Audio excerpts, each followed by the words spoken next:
You know that feeling, right? That little moment of panic when you see a familiar face, you start a conversation, but their name has just completely vanished? Well, today we're going to tackle that super common, super awkward moment head on and give you the exact words to use. So has this ever happened to you? You're chatting with someone, everything's going great, and then your mind just hits a brick wall. You know this person, but their name, it's just poof, gone. If you're nodding your head right now, listen, you are not alone.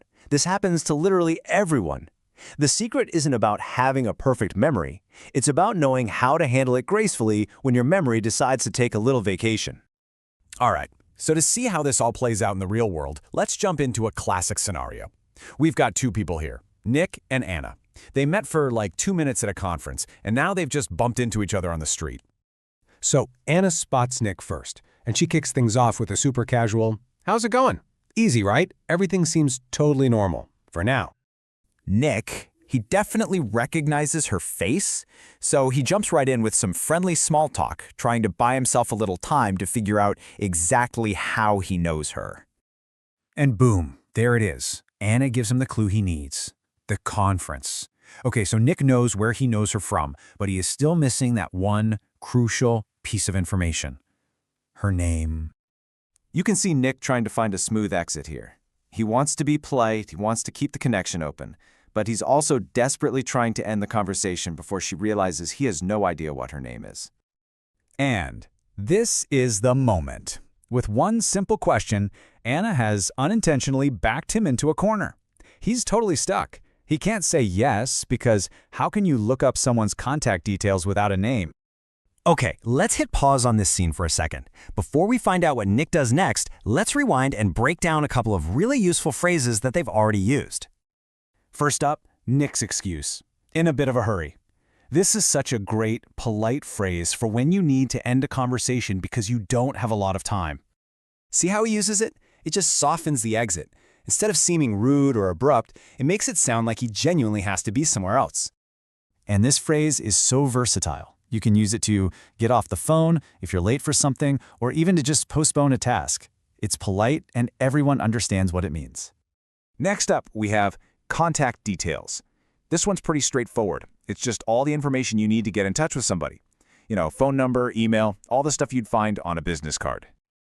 All right, now for the main event. This is the moment we've all been waiting for. How does Nick get out of this?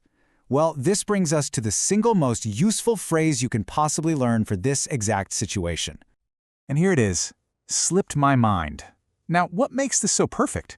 Well, instead of saying a blunt, "I forgot," this phrase feels so much softer. It makes it sound like the memory was there, but it just drifted away by accident. And look at how perfectly Nick puts it all together. He's honest, but he's also humble. He starts by admitting it's awkward. This is really embarrassing. And then he delivers the key phrase. It's just the perfect blend of being direct and being polite. And you can use this for pretty much anything you've forgotten by mistake. You forgot to send an email? It slipped your mind. You forgot a deadline? It just slipped your mind. It's a fantastic way to apologize. Now pay attention to Anna's response here, because it's brilliant. She immediately makes Nick feel better. And she does it by using another really common, really relatable expression. The pattern here is terrible with something. It's just a casual way to say you're not good at something. So when Anna says she's terrible with names, she's showing Nick empathy. She's basically saying, hey, it's okay, I do it too. Okay, so let's take everything we've learned and add one more quick tip. You know, sometimes sounding more fluent in English comes down to making really small changes in the words you choose. Remember how Anna started the whole conversation? She didn't say the textbook, "How are you?" She said, "How's it going?" It's a tiny difference, but it instantly sounds more relaxed, more friendly, and just more natural in a day-to-day chat. Okay, so Nick handled the situation by just being honest, which is a great option. But what if you're in a more formal business meeting and you just don't feel comfortable admitting you forgot? Well, let me show you a more subtle strategy. A little pro tip. The trick here is to get them to give you their name in writing without actually asking for their name. So step 1, you could just politely ask for their business card. Or if that feels weird, you can try step 2, ask for their email so you can send them an article or something.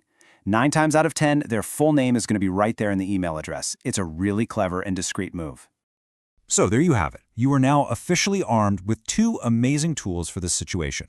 You've got the direct and honest approach with "slipped my mind," and you have the clever, subtle strategy for trickier situations. So now, the only question is, the next time this happens to you, how are you gonna handle it?